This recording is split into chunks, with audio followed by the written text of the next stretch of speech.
नमस्कार, welcome to Agarwal classes. Business studies की ये क्लास हो रही है and the topic that I have taken for the class is जो कंटिन्यूएशन में टॉपिक है that is management by exception and this is management by exception का ये सेकंड एपिसोड है।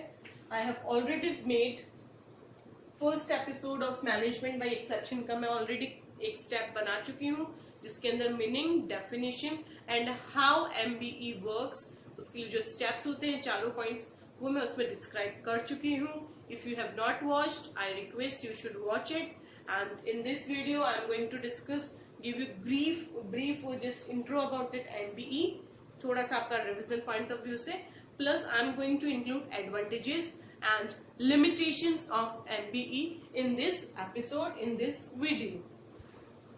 MBE is the technique, जैसे मैं पहले ही बता चुकी हूँ, मैनेजमेंट बाय एक्सेप्शन जो है वो एक टेक्निक होती है जो हायर अथॉरिटीज के लिए कंसर्न है। वो ये कहती है कि उनको डे टू डे एक्टिविटीज के अंदर छोटे छोटे टास्क के अंदर इंटरफेयर नहीं करने चाहिए। Their attention should be attracted to the specific matters only.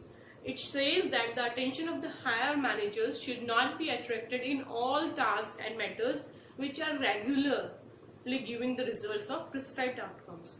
जो भी रेगुलर वर्क है उनके अंदर हायर अथॉरिटीज को इन्वॉल्व नहीं करना चाहिए।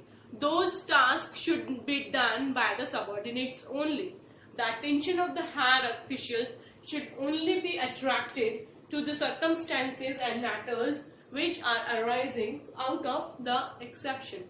जो मतलब रेगुलर वर्क है उसके अंदर उनको इंटरप्ट नहीं करना चाहिए, उनको फोकस को बार बार डाइवर्ट नहीं करना चाहिए, बिकॉज उनके पास ऑलरेडी बहुत सारे काम होते हैं हायर अथॉरिटीज के पास में, तो उनको छोटे छोटे कामों के लिए डिस्टर्ब नहीं करना चाहिए। सबऑर्डिनेट्स को, हायर ऑफिशियल्स को सिर्फ और सिर्फ उनका फोकस जो है स्पेशल सर्कमस्टेंसेस और मैटर्स में ही अट्रैक्ट करना चाहिए, अदरवाइज नहीं।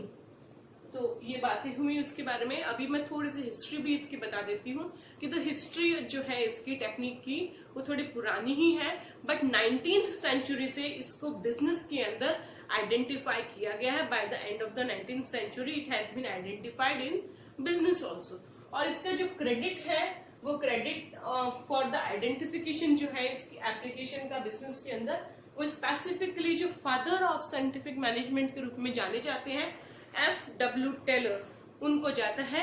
F.W. टेलर को इसका जो है क्रेडिट जाता है।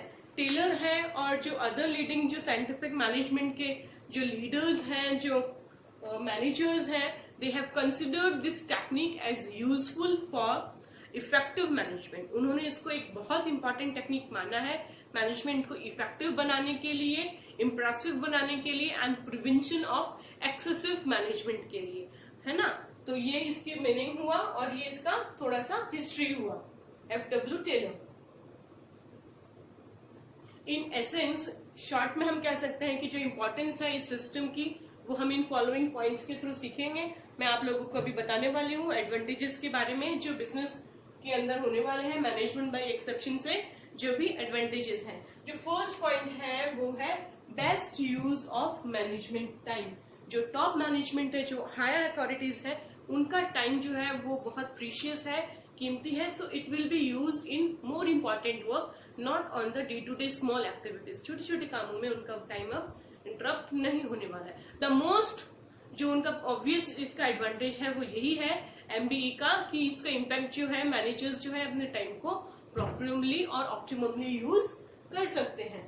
Why monitor analyze the small things? जो काम ऑलरेडी स्मूथली चल रहा है उसमें हायर मैनेजमेंट क्यों मॉनिटर करें, क्यों एनालाइज करें, जब सब चीजें एम्प्लॉयज अच्छे से कर रहे हैं, खुद मैनेज कर पा रहे हैं, बाकी जो मैनेजर्स हैं आराम से कर रहे हैं, छोटे छोटे डिसीजन से कोई प्रॉब्लम नहीं आ रही है, तो why higher authority should interrupt, उनको उसके अंदर जाने की कहाँ जरूरत होती है। तो यही इस बारे में बताया गया है कि वो अपने प्रेशियस टाइम को प्रॉपरली यूटिलाइज कर सकते हैं। Then comes the second point, rapid response. Rapid response का यही मतलब है कि क्योंकि मॉनिटरिंग सिस्टम है, रिस्पॉन्सिव है, मतलब डे टू डे जो काम हो रहा है उसका मॉनिटरिंग की जा रही है। एक्सेप्शनल केसेस के अंदर ही कोई स्पॉट अगर कोई प्रॉब्लम होती है तो ही तो हायर मैनेजमेंट के पास जाते हैं, तो वो रैपिड रिस्पॉन्स करेगा। उसको लगेगा कि yes there is a requirement, तो ही वो इमीडिएटली वो उसके लिए रैपिडली रिस्पॉन्ड करेगी। Third comes the motivate staff to perform. जब बार बार higher authorities day to day activities के अंदर मिनिमम देरा इंगेजमेंट रखेगी, इंटरवेंशन नहीं रखेगी, तो जो जूनियर स्टाफ है, जो सबऑर्डिनेट्स है, उनको मोटिवेशन मिलेगा कि हम ही रिस्पॉन्सिबल है, हमें ही ये काम अच्छे से करना है, तो फिर they will feel motivated and self satisfied in this matter. Then comes कि उनका टाइम सेविंग हो जाता है, जो सबऑर्डिनेट्स होते हैं उनका भी, और पर्सनल जो टाइम होता है मैनेजर्स का वो भी सेव हो जाता है। और नेक्स्ट पॉइंट कम्स कि जो एग्जीक्यूटिव एफर्ट्स होते हैं वो फोकस्ड होते हैं, टाइम बेस्ड होते हैं और प्लेस बेस्ड होते हैं। और जो कॉम्प्लेक्स प्रॉब्लम्स जो होती हैं वो हायर अथॉरिटी से बच नहीं पाती। अगर वो ओवरलोडेड होंगी बहुत सारे छोटे छोटे कामों से, तो उन आइडेंटिफाई नहीं कर पाएंगे कि which is normal case and which is complex case, है ना। तो उनके पास लिमिटेड और कॉम्प्लेक्स प्रॉब्लम्स ही जाएंगी तो वो आइडेंटिफाई कर पाएंगे, और क्योंकि उनका मॉनिटरिंग सिस्टम अच्छा होगा तो कोई भी कॉम्प्लेक्सिटी है उनकी नजरों से हायर अथॉरिटी से जो है वो नहीं बच पाएगी। तो क्राइसिस और डिफिकल्ट प्रॉब्लम्स जो है वो क्विकली हायर मैनेजमेंट को पता चल जाएगी, क्योंकि they have margin, they have space to look into the matter with the monitoring system. तो मैनेजमेंट जो है वो कॉशियस हो सकता है अपॉर्चुनिटीज के लिए भी और डिफिकल्टीज के लिए भी। और जो हायर क्वालिफिकेशन के लोग हैं जिनमें अच्छी मैनेजरियल स्किल्स हैं, उनको प्रमोशन की भी जो है एमबीई के थ्रू अपॉर्चुनिटीज जो है अच्छी हो जाती हैं। और जो लेस एक्सपीरियंस लोग हैं उन लोगों को बार बार मैनेजमेंट परेशान नहीं करता, उनकी ट्रेनिंग दे दी जाती है। तो जो लेस एक्सपीरियंस्ड लोग जो हैं, जो एक्सपीरियंस लेस मैनेजर्स हैं, उन लोगों को भी जो है अपॉर्चुनिटी मिलती है कम टाइम में अच्छी ट्रेनिंग लेकर के काम को अच्छे से करने की। और extensive information about all aspects of business activities जो है, उससे क्या होता है कि कम्युनिकेशन जो है वो अच्छा बना रहता है, क्योंकि एक लिमिटेड इंफॉर्मेशन एक्सचेंज होने वाली है हायर अथॉरिटीज और सबऑर्डिनेट्स के बीच के अंदर। तो ये तो थे इनकी एडवांटेजेस। Then comes limitations. तो जो इसकी लिमिटेशंस है उनके बारे में अभी हम फोकसली डिटेल में पढ़ने वाले हैं कि ये जो है किस एक अगर सिस्टम के रूप में होता है, where there are roses there are thorns too, जहां अच्छाई है वहां बुराई तो होगी। अब हर टेक्निक जिसकी मैनेजमेंट के अंदर इंपॉर्टेंस है, एडवांटेजेस है, कहीं ना कहीं कुछ लिमिटेशंस तो लोग ढूंढ ही लेते हैं क्रिटिक्स। तो फर्स्ट जो पॉइंट है उसका यही है कि अगर इसको सिस्टम के रूप में फॉलो किया जाए तो ये टेक्निक बहुत अच्छी है। इसके चारों स्टेप्स आप प्रॉपर्ली हैंडल करते हो तो बहुत अच्छा है, अदरवाइज ये सिस्टम जो है आपके लिए अच्छा नहीं है। दूसरी ये बोलता है कि डिटेल्ड मॉनिटरिंग होनी चाहिए, ऑटोमेटेड मॉनिटरिंग सिस्टम होना चाहिए। जैसे मैंने आपको पिछले वीडियो में एग्जांपल दिया था मशीन का, हॉस्पिटल के अंदर ऑटोमेटेड, जहां प्रॉब्लम आई, जहां अलार्म बजी, वहां हायर अथॉरिटी ने अपना काम करना शुरू कर दिया। तो there is going to be lot of data collection and reporting that cost time also, and that cost time and money both. Then comes की मैनेजर्स जो होते हैं उनको प्रॉब्लम सॉल्वर्स होना ही पड़ेगा, क्योंकि बट एक्चुअली जो रियल लाइफ होती है उसमें प्रॉब्लम सॉल्विंग एबिलिटीज जो होती है जरूरी होती है, नो डाउट मैनेजमेंट के लिए। बट कहीं ना कहीं मैनेजमेंट के साथ भी कभी कभी ऐसी सिचुएशंस आ जाती है, कॉम्प्लेक्सिटीज आ जाती है that they need time to answer a few questions.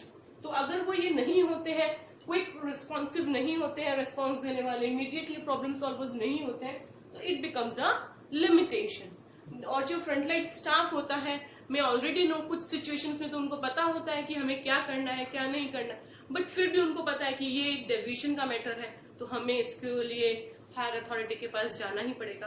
तो वहां पे भी एमबीई की एक लिमिटेशन हो जाती है जो प्रॉब्लम सॉल्व करने में डिले कर सकती है, एक टाइम कंज्यूमिंग प्रोसेस कर सकती है। और ये पेपर वर्क को है इंक्रीज करती है, क्योंकि इसके अंदर मॉनिटरिंग सिस्टम ज्यादा होता है। और जो सिस्टम है वो ये एज्यूम करता है कि सारा काम स्मूथली चल रहा है, सिर्फ एब्सेंस के अंदर ही टॉप मैनेजमेंट का प्रेजेंस होना जरूरी है।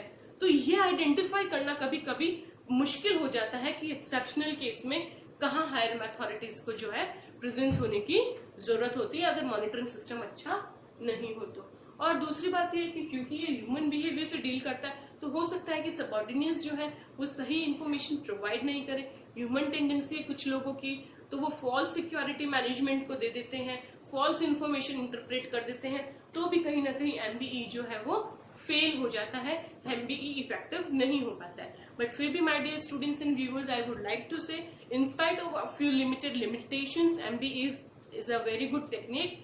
आज के बिजनेस मैनेजमेंट में इसकी बहुत अच्छी रिक्वायरमेंट है।